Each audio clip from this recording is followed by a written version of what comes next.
So student, आता बघू आपण आपला next Newton's universal law of gravitation.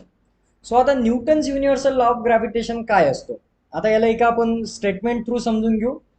Every object in the universe attract every other object with a force which is directly proportional to product of their masses and inversely proportional to the square of the distance between them. Simple हा आपल्याला एक statement दिलेली आहे Newton's universal law of ग्रॅव्हिटेशनची. आता त्याचा जो formula आहे त्या फॉर्म्युलावरून सुद्धा आपण ही स्टेटमेंट लक्षात ठेवू शकतो. तर तो फॉर्म्युला काय बघा, आता सिम्पली मी इथे लिहितो F is directly proportional to m1 into m2 upon r square. तर सिंपल हाच तो फॉर्म्युला आहे ज्यावरून आपण ही स्टेटमेंट सांगू शकतो. तर बघा, डायरेक्टली आपण जर रिलेट केलं तर कसं होतं बघा. Every object in the universe म्हणजे कोणत्याही दोन वस्तू, every object in the universe attract every other object. तर त्यासाठी इथे मी आता दोन वस्तू घेतो. बघा, आता ही एक वस्तू आहे जिचं मास आहे m1, दुसरी एक वस्तू घेतो जिचं मास आहे m2.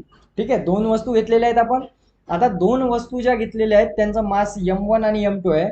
The both the object attract each other, दोन्ही एकमेकाला अट्रॅक्ट करतात विथ अ फोर्स. आता ही पण एक अट्रॅक्ट करणार, ही पण अट्रॅक्ट करणार विथ अ फोर्स. पण फोर्स कशी आहे, directly proportional to the product of their masses. Product म्हणजे गुणाकार, दोघांच्या मासेसचा गुणाकार, product of their masses. And inversely proportional म्हणजे अपॉन मध्ये बघा इथे inversely proportional to square of the distance, म्हणजे या दोघांमधलं जे डिस्टन्स आहे, तर डिस्टन्स हे सेंटर पासून तर याच्या सेंटर पर्यंतचं डिस्टन्स. सो या डिस्टन्सला आपण म्हणणार आर. तुम्ही आर घेऊ शकता किंवा डी घेऊ शकता, मी इथे आर घेतलेलं आहे. तर हे डिस्टन्स आर आहे आणि याचा स्क्वेअर आहे. So it is inversely proportional to square of the distance. अशा प्रकारे आपण हा लॉ स्टेट करू शकतो. तर आता हे तुमच्या लक्षात आलेलं आहे, पण आता याचा मिनिंग काय आहे ते समजून घेऊ एकदा. तर बघा, इथे फोर्स ही डायरेक्टली प्रपोर्शनल आहे प्रोडक्ट ऑफ मासेसला, म्हणजे दोघांच्या मासेसच्या गुणाकाराला ही फोर्स डायरेक्टली प्रपोर्शनल आहे.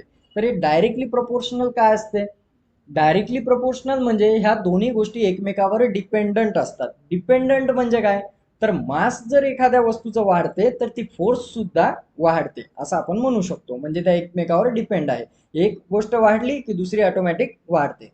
सिमिलरली इन्व्हर्सली प्रपोर्शनल काय, तर इन्व्हर्सली प्रपोर्शनल म्हणजे आता जसं की बघा इथे मी आता याला एक अजून फॉर्म्युलेट करून लिहितो, F directly proportional to m1 into m2. तशाच प्रकारे F is inversely proportional to 1/r square. याला मी असं लिहू शकतो, फोल्ड जर या दोन्हीला टर्मला मी डिवाइड केलं अशा प्रकारे लिहू शकतो. सो आता इथे ही इन्व्हर्सली प्रपोर्शनल म्हणजे जर का डिस्टन्स मी वाढवलं तर इथे फोर्स काय होणार, कमी होणार. म्हणजे हे एकमेकाला उलटे असतात, जसे हे दोन्ही वाढतात, वाढवल्यावर एक वाढली की दुसरी वाढते, तसं इथे एक वाढली की दुसरी कमी होते. इथे असं उलट असते, म्हणून त्याला इन्व्हर्सली प्रपोर्शनल म्हणलेलं आहे. तर आता हे काय डिटेलमध्ये बघू. बघा, इथे दोन वस्तू आहेत, दोन्हीचा मास आहे m1 m2, दोघांतलं डिस्टन्स आहे r आणि फोर्स आहे F.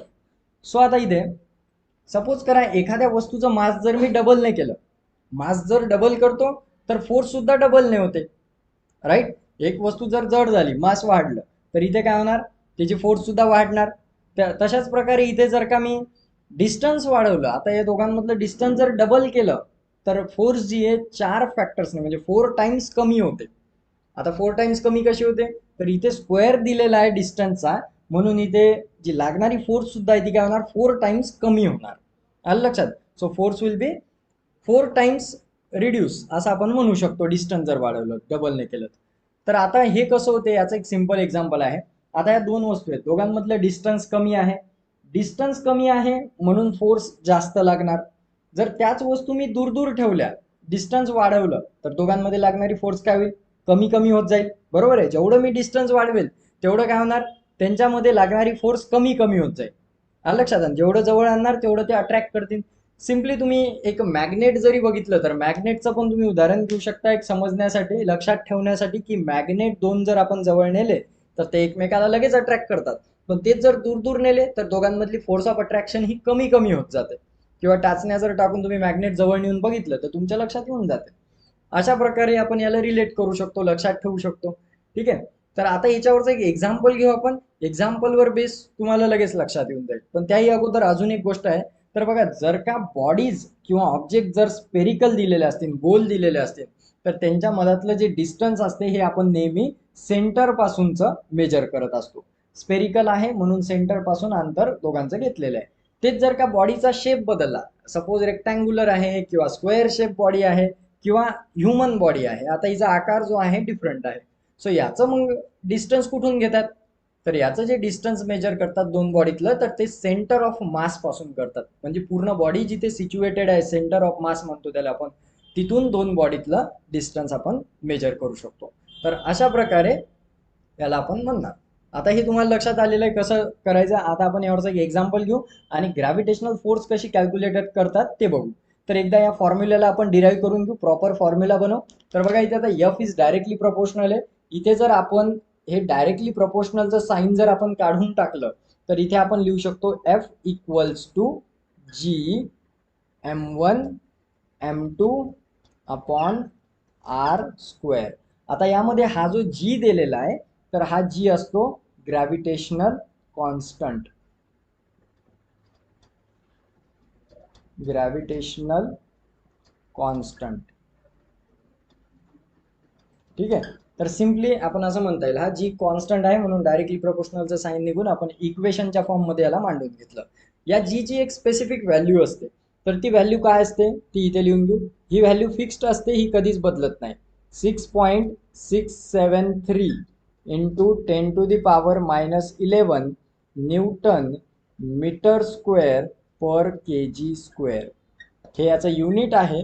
तर अशा प्रकारे ही ग्रॅव्हिटेशनल कॉन्स्टंट फोर्स, म्हणजे आपण त्या फोर्सचा कॉन्स्टंट असं म्हणू शकतो. तर इथे न्यूटन हे फोर्स मोजण्याचं युनिट आहे, मीटर स्क्वेअर डिस्टन्सचं तुम्हाला माहिती आहे, आणि किलोग्राम हे मासचं आहे. तर अशा प्रकारे ही व्हॅल्यू आहे.